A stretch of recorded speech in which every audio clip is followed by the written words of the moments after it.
C'est le dernier match de l'année. Des millions de téléspectateurs sont scotchés à leur écran de télévision. Les 50 000 personnes présentes dans les tribunes du stade retiennent leur souffle. Tout le monde attend de voir qui va gagner le match. C'est de ce résultat que dépendra le vainqueur de cette année. Les fans les plus bruyants ont cessé de chanter. L'air est devenu épais comme du sirop. C'est si calme qu'on peut entendre les battements de cœur des spectateurs. Le lanceur regarde la balle une dernière fois. Il tient compte de la vitesse du vent et se prépare à offrir la victoire à son équipe. Lancement. La balle vole à travers le stade. Mais la réaction du batteur est parfaite. Et alors, l'incroyable se produit. L'énergie de l'impact accélère la balle à la vitesse de la lumière. Ok, arrêtons-nous là, je dois expliquer cela. Rien dans l'univers ne peut atteindre la vitesse de la lumière s'il a de la masse. Pour une personne, une voiture, une fusée, même une comète, cette vitesse est hors de portée. Selon la théorie générale de la relativité d'Einstein, lorsqu'un objet se déplace, sa taille diminue et sa masse augmente. Si un avion accélérait jusqu'à la vitesse de la lumière, sa masse serait inférieure à sa longueur. 0. C'est impossible. Mais vivre selon les règles est ennuyeux, même si ce sont les lois de la physique. Je suis sûr qu'Einstein aimerait notre idée. Donc, dans notre monde sans loi, le batteur frappe la balle et elle s'envole à 300 000 km par seconde. En seulement une seconde, la balle ferait 7,5 fois le tour de la Terre. Les spectateurs, l'herbe du stade, les molécules d'air, tout autour est figé. Seule la balle avance.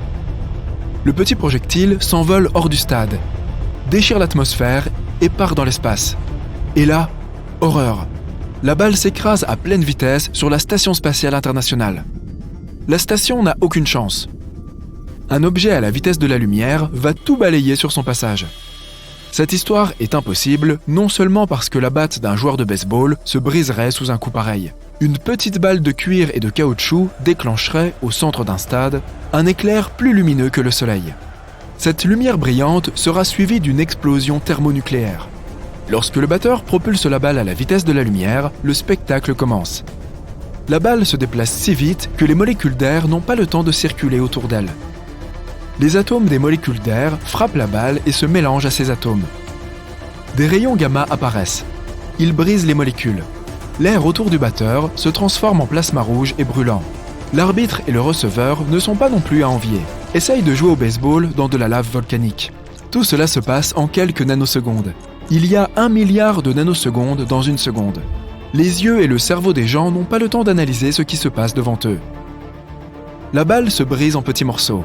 Elle ressemble maintenant à un nuage de plasma brûlant. Il s'agit de carbone, d'oxygène, d'azote et d'hydrogène. Le stade est englouti par le plasma et les rayons X. À des kilomètres à la ronde, il n'y a guère plus qu'un désert. Le paysage ressemble à la surface de la Lune ou de Mars. Regardons ça au ralenti. La lumière brillante s'allume en premier, puis une boule de feu apparaît au milieu du stade. Boum! Le bruit de l'explosion te parvient. Une colonne de feu éclate dans le ciel et se transforme en un nuage étrange qui ressemble à un énorme champignon. N'oublie pas l'onde de choc. Elle arrache les arbres du sol et brise toutes les fenêtres des environs. Heureusement, dans le monde réel, cette situation est impossible. La Station spatiale internationale a assez de problèmes sans balle de baseball. Voici le terrain de football américain. Et voici l'ISS. La station pèse 420 tonnes. C'est le plus grand vaisseau spatial jamais construit par l'homme. La taille et le poids de 320 voitures n'empêchent pas la station de voler à 8 km par seconde. L'ISS tourne autour de la Terre 16 fois par jour. À cette vitesse, n'importe quelle particule peut percer la coque du vaisseau ou arracher un des panneaux solaires. Il y a 2000 satellites actifs qui tournent autour de la Terre. 3000 autres ne fonctionnent pas, mais continuent leur voyage dans l'espace. Et ce n'est pas tout.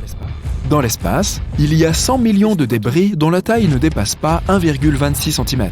C'est nous qui les avons envoyés là. Au moins 34 000 particules de la taille de ton smartphone et plus encore. Même le plus petit morceau peut détruire la combinaison d'un astronaute, son équipement ou des zones non protégées de l'ISS. Une simple vis qui vole à 40 fois la vitesse d'un jet est un dangereux projectile. Surtout dans l'espace. Pourtant, l'ISS est sûr. Le rembourrage la protège contre les impacts de petits objets. Pour les plus gros, c'est plus difficile. Mais les scientifiques ont trouvé un moyen de s'en occuper aussi. Un périmètre de sécurité a été créé autour de l'ISS. Imagine une boîte à pizza de 25 km de long et de 4 km de large. La station spatiale est suspendue au centre de la boîte, et ses parois constituent les limites du périmètre. Les spécialistes de la NASA enregistrent chaque élément qui viole la frontière spatiale. Les scientifiques calculent la probabilité de collision. Si c'est dangereux, l'ISS commence à manœuvrer et évite l'impact. En 2020, la station a changé 3 fois de trajectoire de vol. Des centaines d'objets entrent dans l'atmosphère terrestre chaque année. La plupart brûlent avant de toucher la surface de la planète. Si les débris métalliques traversent l'atmosphère, ils finiront très probablement dans des terres inhabitées ou dans l'océan. Pourtant, des choses se produisent. Au petit matin du 22 janvier 1997, Lottie Williams se promenait dans un parc de l'Oklahoma. Dans le ciel de l'aube, elle a vu une boule de feu brillante. La femme a pensé qu'il s'agissait d'une étoile filante.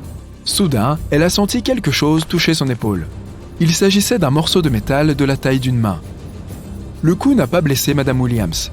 Elle est la seule personne sur la planète à avoir été touchée par un débris spatial. Il s'agissait d'une partie du réservoir de carburant de la fusée américaine Delta II. La probabilité d'être touché par un débris spatial est minime.